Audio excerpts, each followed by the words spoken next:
Have you ever felt more alive in the quiet of your own space than in a crowded room? The world out there feels heavy, unpredictable, and loud, but at home, you can finally breathe. Maybe it's not laziness. Maybe it's not fear of missing out.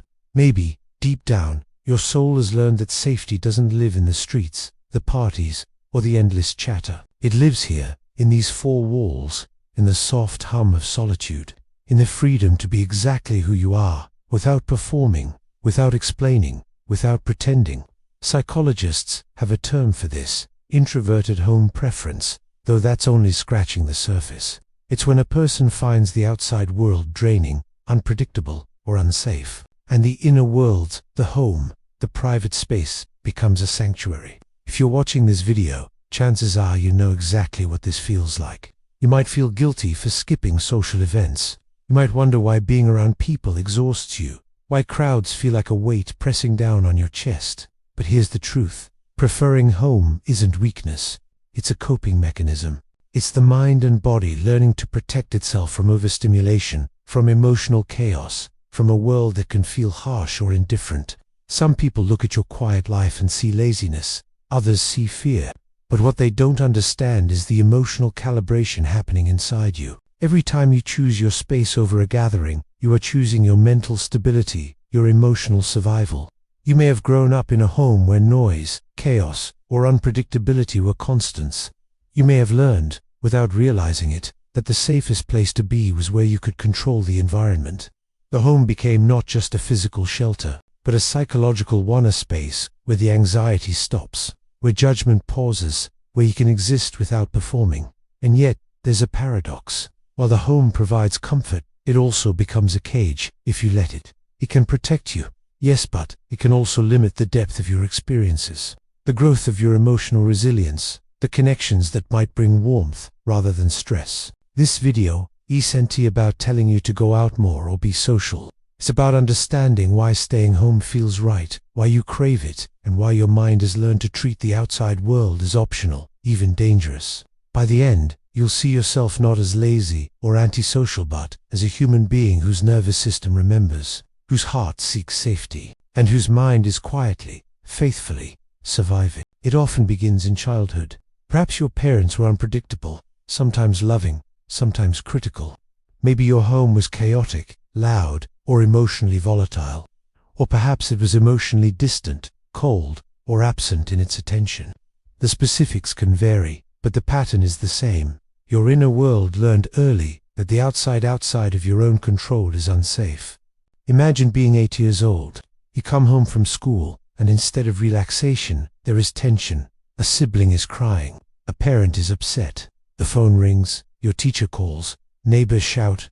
Your sanctuary feels invaded. You quickly learn where safety exists. In your room, behind closed doors, in the pages of a book or the glow of a screen. Or perhaps you were rewarded for being small, invisible.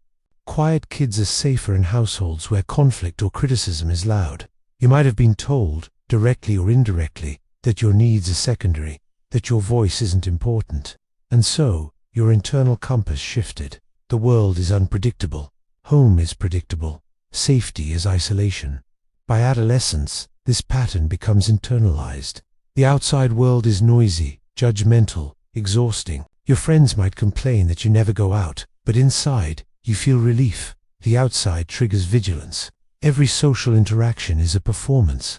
Every gathering is a test you didn't choose to take. The moment of realization comes subtly. You notice a preference forming. Friday night is not for parties, it's for peace. The weekend isn't about exploring, it's about retreating. There's a specific kind of exhaustion that only socializing brings, a fatigue your body feels before your mind even registers it. You start to choose home, not out of laziness, but out of instinct. These early experiences lay the groundwork for an adult life that favors home. Home becomes not just a location, but a psychological anchor. You've learned, whether consciously or unconsciously, that solitude equals safety. And in that solitude, your mind can finally breathe. Sign 1. The crowds drain you. You might step into a room full of people and feel your energy flicker out. The hum of conversation, the clinking of glasses, the overlapping laughter, it all becomes overwhelming. Your nervous system heightens, every subtle tone or gesture a possible threat.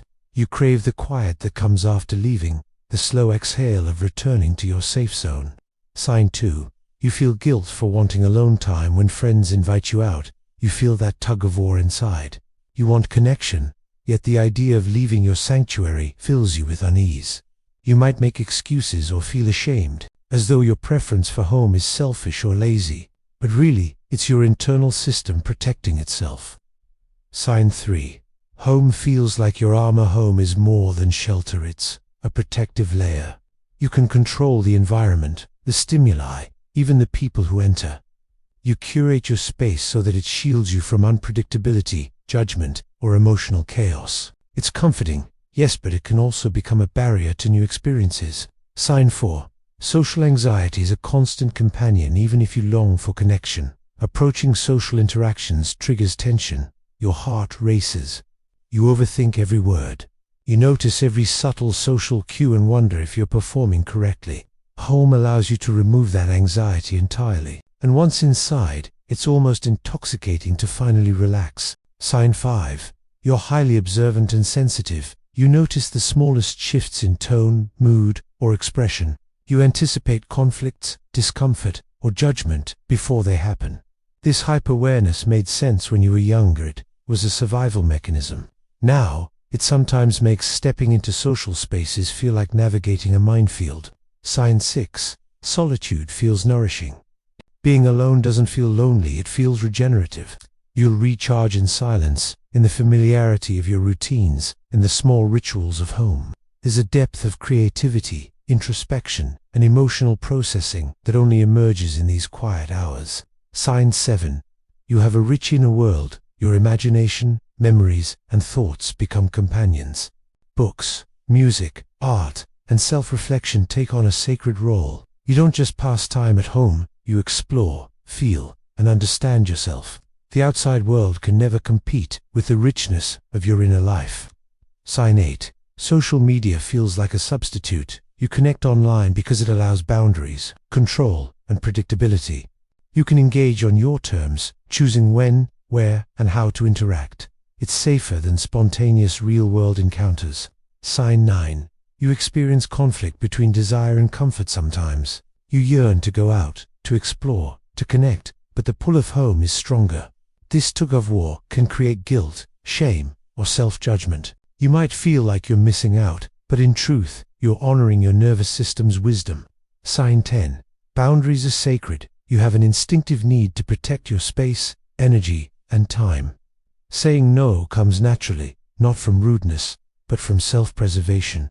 You've learned that your peace is non-negotiable, and that is a sign of both wisdom and survival. Psychology helps us understand why preferring home is more than just personality. Concepts like parentification, hypervigilance, and emotional dysregulation provide insight.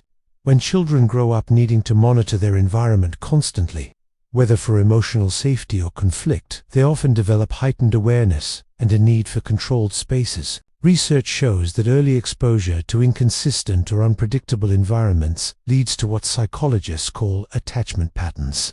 Children with insecure attachments may find comfort in solitude because it minimizes emotional risk. Carl Jung referred to this as the wounded child archetype, the part of us that had to protect itself before it could trust the world. Developmental trauma plays a role too. Chronic stress in childhood reshapes the nervous system, making overstimulation feel threatening. Choosing home becomes a form of self-regulation, a way to prevent emotional overload. Your preference is not laziness, it's a learned survival strategy. Locus of control also matters. If early experiences taught you that you had little control over the outside world, home becomes a domain where you can exert mastery. This autonomy provides emotional stability, reducing anxiety and helping you feel grounded. Learned helplessness can emerge when children repeatedly encounter situations where their needs are ignored. Over time, the safest choice may seem to withdraw to stay in spaces where they are seen, heard, and safe. This doesn't make you weak, it makes you human. Compassion fatigue is another factor. If you've spent years managing other people's emotions or performing social roles to maintain harmony, solitude becomes a sanctuary. Home allows you to stop caring for everyone else, even briefly, and just exist. But here's what no one tells you. The sanctuary of home is both a gift and a trap. While it protects, it can also isolate. It can shield you from chaos, yes, but it also shields you from connection, opportunity, and growth. The long-term consequences emerge quietly. Relationships feel difficult because your default is solitude.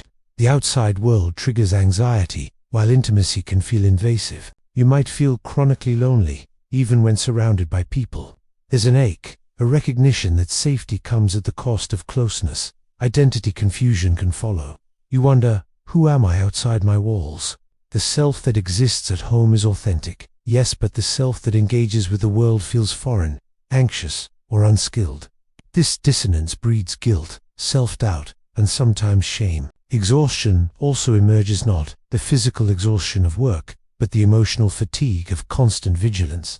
You'd been managing emotions for years, protecting yourself, rehearsing interactions, controlling your environment. Even solitude can become tiring when it carries the weight of what you avoid, and yet, no one validates this struggle. Society praises extroversion, adventure, and social bravery. Quiet persistence, retreat, and inner worlds are less celebrated. You might feel behind, as though your preference for home makes you abnormal or deficient. But the truth is, your choices are a reflection of adaptation, not failure. Home becomes a paradoxical place, haven and a prison. The walls keep you safe, but they also limit experience. The quiet protects you, but it also masks a longing for connection, for spontaneity, for moments where vulnerability might be met with care instead of judgment. You may feel despair, guilt, or frustration, but know this: your struggle is real, valid, and shared by countless others. The hidden truth is that your pattern, while protective, can also be gently transformed. Healing doesn't mean abandoning your sanctuary. It means learning that safety and engagement are not mutually exclusive. Recognition is the first step, noticing that your preference for home is a survival strategy, not a flaw.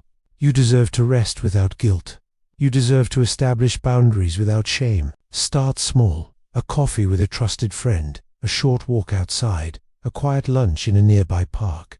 These are not betrayals, they are experiments in expanding your comfort zone gently. Therapy can help. A skilled therapist can guide you through attachment patterns, developmental trauma, and emotional regulation. They can help you explore why solitude feels essential and how to navigate the outside world without sacrificing your peace. Self-compassion is essential. Acknowledge the courage it takes to exist in a world that often feels unsafe.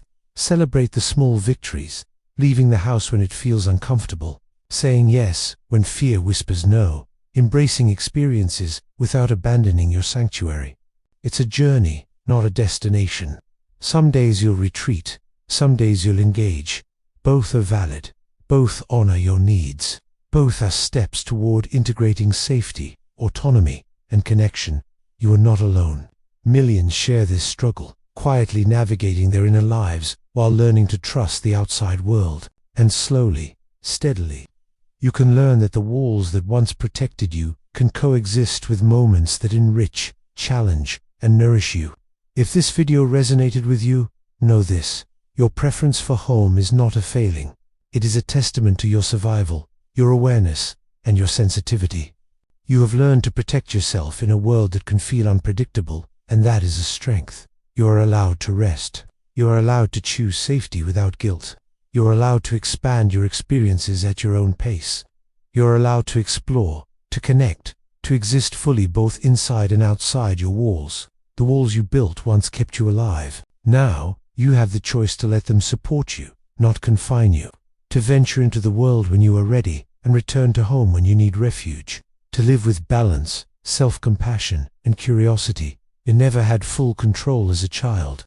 But now, you are an adult with agency. In that agency lies hope, possibility, and transformation. Your sanctuary remains, but so does your life, rich, vibrant, and waiting for you to claim it. You are safe. You are valid. You are allowed to exist, to feel, to grow, to connect. And in time, the world outside your door can feel just as nurturing as the world inside your home.